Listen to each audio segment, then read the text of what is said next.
Hey folks, thanks for joining me once again. Well, I'm back with another brew from the Pacific Islands. This time around, it's Tusker from Port Vila, Vanuatu, a lager that comes in at 5% ABV. And as you can see, it comes in a 330ml green bottle. Now, obviously I picked this up on my recent trip around the Pacific Islands. And yeah, of course I had a few while I was there, but I won't tell you what I thought. I shall review it for you as I did with number one. So anyway, grabbing the trusty BB Barfly bottle opener, I'll pop off the cap and whoa, it's frothing up there. So I'll pour it out into this Pilsner glass that I haven't used in a while.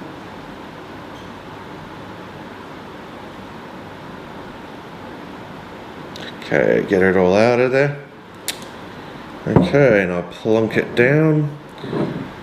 Alright, now, as we do, let's firstly make an assessment of the appearance. Well, the appearance is what you would expect from a lager or a beer of this style. It's a very clear golden colour.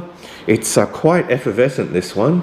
You can, if I hold it closer to the camera, you can certainly see lots of bubbles there streaming to the top. It's got a nice frothy bright white head. I think when I poured it there was over 2 fingers, but it's dissipated somewhat. Yeah.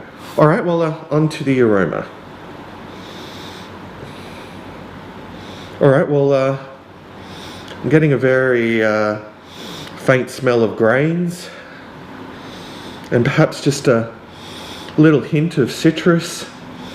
But yeah, I mean, as far as the aroma goes, it's you know, it's quite a sort of faint sort of smell, to put it mildly. Yeah. All right. Well, yeah, we've talked about the appearance and we've talked about the aroma, so it could only mean it's time for the most important part of the review, the taste test. So, to you, the audience, a huge cheers. Let's dive in.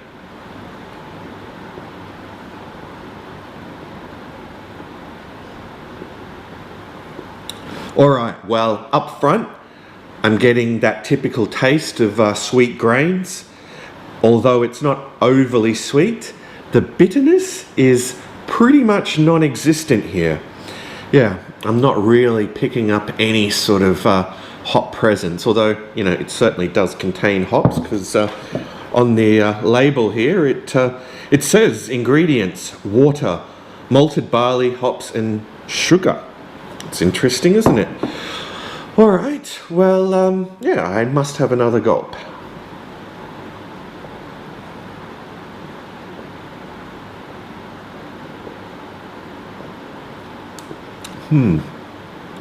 Alright, well, it's definitely hitting the spot. You know, I can see why it's so appealing to the folks in Vanuatu, because it's really quite hot and humid there, and this certainly does quench the thirst. In terms of the body, well, I'd probably describe it as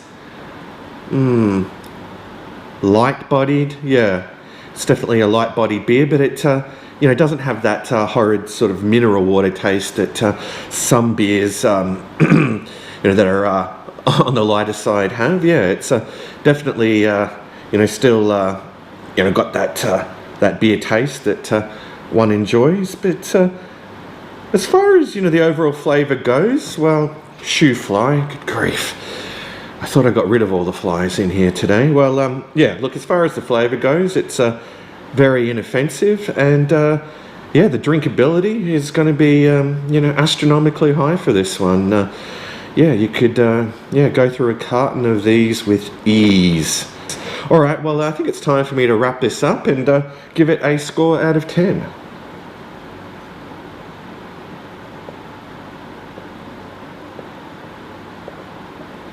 Alright, well, all in all, it's a very solid, thirst-quenching lager that has no off flavours whatsoever. And if you ever do go to Vanuatu, it would be well worth your while trying this. I think you'll have no trouble finding it there. It seems to be everywhere. All right, well, yeah, in terms of a score out of 10, I'd be more than happy to give it a solid 8.5 out of 10. So there you go, folks, an 8.5 out of 10 for Tusker. All right, well, that's it from me. Unfortunately, it was only number 1 and Tusker that I managed to bring back to Australia. There were some other good beers there, but due to customs restrictions, I couldn't bring any more beer in, which I'm sad to say, because there was one in particular that I tried in New Caledonia after I had number 1 that was just superb. But perhaps I'll review that another time. All right, well, enough babbling from me. It's time for me to bid you all farewell. So until next time, fare thee well, all